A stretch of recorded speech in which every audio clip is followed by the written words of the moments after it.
Hey team, this video is Year 2 Pure, Chapter 9, Lesson 5, and today we're looking at the Quotient Rule. Let's crack on.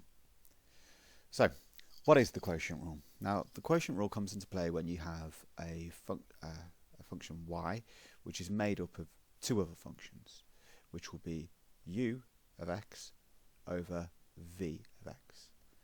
Now, in this case, what you've got is a division. In the previous video, we talked about what happens if you've got a multiplication, which is a chain rule, and you already know what happens with adding and subtracting. You just differentiate each of those parts individually. So division, where we've got this quotient rule, is a function over a function. If something can cancel, if, for example, you have 2x plus 1 squared over 2x plus 1, then you might as well just cancel it down and just differentiate really easily. The differential comes out as 2. But these will be things that won't cancel down. So you'll have two different types of functions. So you might have a trig function, and that might be over an exponential function, or you might have two linear functions where one doesn't go into the other. So in this case, what we've got is a general form where we've got a function u and a function v, and the quotient rule looks like this. It's got v du minus u dv over v squared. That will be dy by dx. Okay. Now, a way that I remember it, and it's a really, really weird way to remember it, is that you've got v are in a v shape. Okay.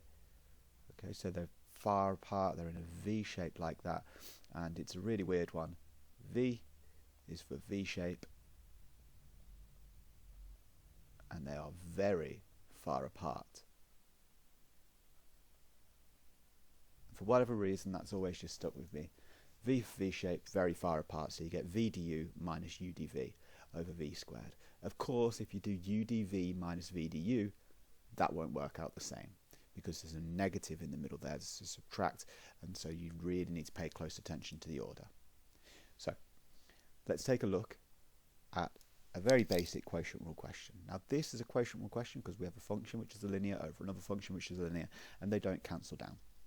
And so in this case, this is the function u of x, and this is the function v of x. So if u equals 2x, then du will equal 2. If v equals 3x plus 2, then dv, these should really have dx there as well, but it doesn't really matter too much, will equal 3. And also we've got v squared. And really often what you'll do with v squared is, rather than just expand it all out, just put it as the denominator squared. Okay, most of the time that's going to be absolutely fine. So, to get our quotient rule sorted, we've got dy by dx is going to be created by v du, so that will be 3x plus 2 multiplied by 2, subtract u dv, which will be 2x multiplied by 3, all over v squared, which would be 3x plus 2 all squared. And what that will come out as, you can expand this as well, 6x plus 4 minus 6x over 3x plus 2 all squared, which will be 4 over 3x plus 2 all squared. You should, if you've got really basic expansion, just a one bracket expansion or something like that, or an expansion of 2 brackets, you should really do those, and you should try to collect things together. If of course you've got, say, a bracket being cubed, it's probably not worth bothering. All right, but we'll get 4 over 3x plus 2 all squared in that case.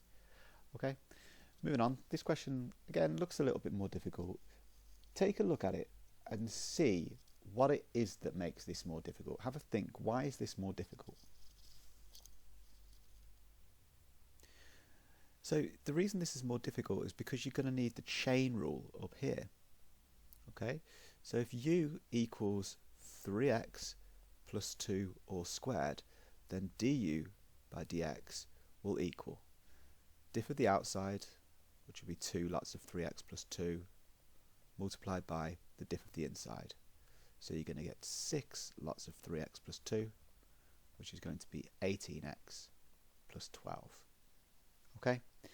V is e to the 2x, and so therefore dv by dx will equal 2e to the 2x, and v squared, in this case you've got e to the 2x multiplied by e to the 2x, which is going to be e to the power of 4x, which you might as well just do. Okay, you don't need to leave that, it's just the power of 2, there's no need. Okay, so we have v du, remember we've got v is for v shape, so v du minus u dv over v squared is the quotient rule, v shape, very far apart v shape.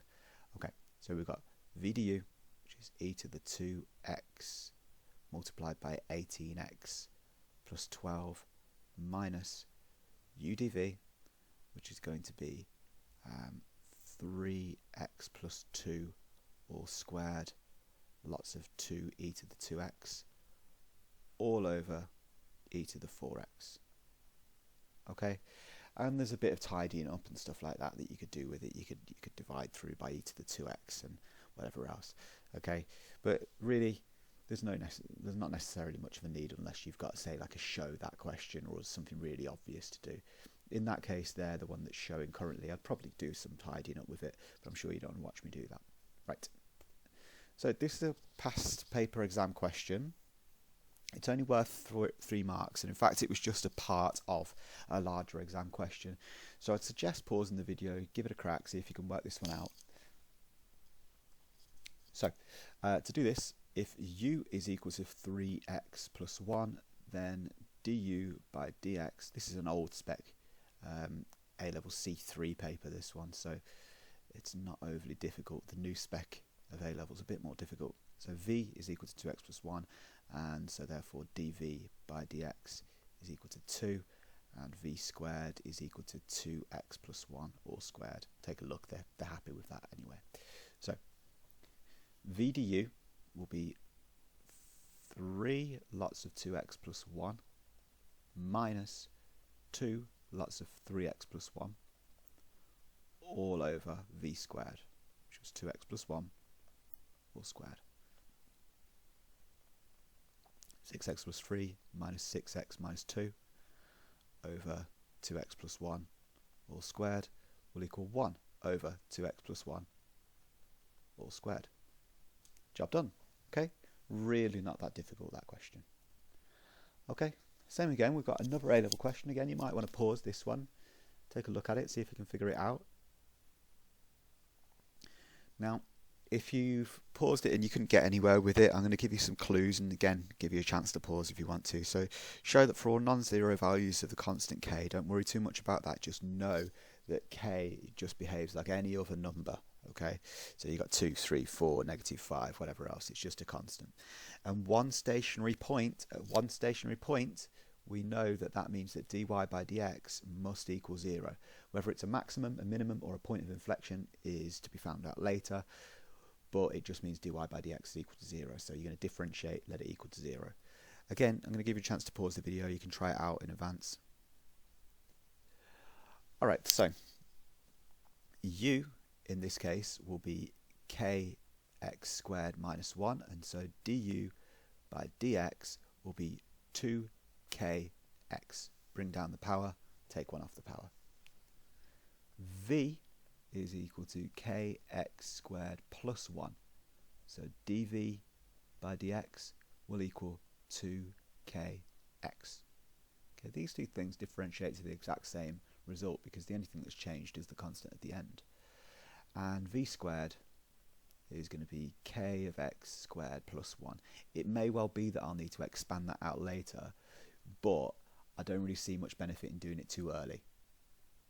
Okay, so we need to find out what the derivative looks like. So we're going to get v du, which is going to be 2kx lots of kx squared plus 1 minus u dv, which is going to be 2kx lots of kx squared minus 1 all over v squared, which is going to be kx squared plus 1 all raised to the power of 2. And we're looking to try to find out when does that equal 0. Now this will equal 0 whenever this numerator equals 0. Don't worry too much about the denominator. We want to know when is this numerator going to equal to 0. Look as well, this coefficient to this bracket 2kx and this coefficient to this bracket 2kx, they're pretty much the same, it's just that there's a negative there. So what I'm going to do is I'm going to factor the 2kx so that I'll get 2kx lots of kx squared plus 1 minus kx squared plus 1. You can see that what I've done is I've almost expanded in this negative to these parts here so that this will have the same sign as this. Okay, we could, if we wanted to, we could put a plus there and change these signs, couldn't we? And that's what I've done essentially. Okay, well I want to find out when is this going to equal 0.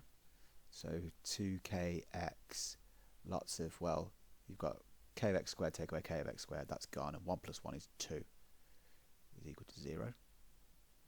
Okay, so we want to find out when is it that it's going to have exactly one stationary point. So we've got 4kx is equal to 0. Now when you get to this point here, it looks almost like you're stuck really. It looks really, really tricky. You've got 4kx equals 0. So how are you supposed to resolve that to be that it's got only one stationary point? Now, whenever that sort of thing happens, it can often be a good idea to reread the question. Now, if we've got non-zero values for the constant k, so show that for all non-zero values of the constant k, which means that k has a value. Now imagine k was 2, for example, you'd have 8x equals 0, well x would have to equal 0. Imagine k was, say, 8, you get 32x equals 0, x would have to equal 0. It would have to be x that equals 0. There is only one solution for x. So not only is there only one stationary point, it occurs whenever x equals 0. It's a good idea, I would suggest, to try going on to GeoGebra, for example, and having a plot of, say, that. You can even, if you want to, you can put k and k there, and you can get a slider on GeoGebra which will allow you to kind of see how that curve moves around. See what happens if k is equal to 0. My suspicion is that you'll get an exactly flat straight line, but and it'll be at y equals -1. But anywhere else for k other than 0, you'll get a curve that looks a little bit strange, and it'll have a turning point when x equals to 0. Okay, it'll either be a minimum or a maximum depending on what value of k you've got. Have a little play around on GeoGebra with that one. Okay, now I think this is the last question. So we've got the last question. Again, I'll pause the video. I'd suggest pausing the video so you can try it out. So let's have a look at it. We've got y equals 4 lots of the natural log of x, then subtract 3. Now if this was x minus 3 or 1 part, it would have a bracket, but it's not, and so this doesn't involve the chain rule. Okay, we've got y equals 4 lots of the natural log of x, then subtract 3, and that's over 4 of the natural log of x, and then plus 3. Show that dy by dx is equal to this absolute monster of a thing. Okay, so if u is equal to 4 natural log of x with the subtract 3 on the end, then du by dx is going to equal 4 over x. If v is equal to 4 lots of the natural log of x with a plus 3 on the end, then dv by dx is going to equal 4 over x. Look at these seem handy, don't they? And v squared is going to equal 4 lots of the natural log of x with a plus 3 on the end, all squared. Again, look, that seems handy. These denominators being x's, they seem handy. So let's take a look at what we've got. We've got v du, which is going to be 4 over x, lots of 4 natural log of x with a plus 3 on the end. Subtract u dv, which is going to be 4 over x, lots of 4 natural log of x minus 3, and that is all going to be divided by v squared, which is going to be 4 natural log of x with a plus 3 and then squared. Okay, now if I take a half and divide it into 3 chunks, I know that I should get 1 over 6. Okay, these two things will multiply together, and so I know that this denominator here being an x, I could plug that straight under there. Okay, so what I'm going to do is I'm going to expand out with the numerator, and I'm going to move the denominator of the x next to this denominator here. So I'm going to get 16 natural log of x plus 12 minus 16 natural log of x plus 12 all over x lots of 4 natural log of x plus 3 all squared, which is going to be 24 over x lots of 4 natural log of x plus 3 all squared. Okay, which is exactly what we're after. Now, we want to find the exact value of the gradient of the curve at the point where it crosses the x-axis. Now we need to find out where does that cross the x-axis. Now, where do things cross the axis? The x-axis? What do you know when you're crossing the x-axis? That's right, y equals 0. So we've got, for part 2, at the x-axis, y equals 0. For y to equal 0, this numerator will equal 0. So we'll know that 4 lots of the natural log of x subtract 3 equals 0, which means that the natural log of x must equal 3/4, which means that x equals e to the power of 3/4. Okay, it says exact value, so you mustn't start trying to turn that into a decimal. Just leave it as e to the power of 3/4 and expect that to be involved within your answer at the end.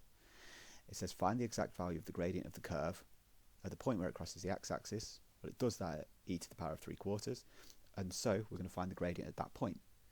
Now, the gradient is found from 24 over e to the power of 3/4 lots of 4 natural log of e to the power of 3/4 plus 3 all squared. Okay, now that will be 24 over e to the power of 3/4 lots of, well, natural log of e to the power of 3/4, the natural log and the exponential, they are going to cancel each other out. One is the inverse of the other, so you're going to get 4 multiplied by 3/4, which is going to be 3 plus 3 all squared. Now that's going to be 24 over 3 plus 3 is 6 squared is 36 e to the power of 3/4, which is going to be 2 over 3 e to the 3/4. Okay, that'll be the exact value of the gradient of the curve at that point. Right, hopefully that helps. Thanks very much for watching. Good luck.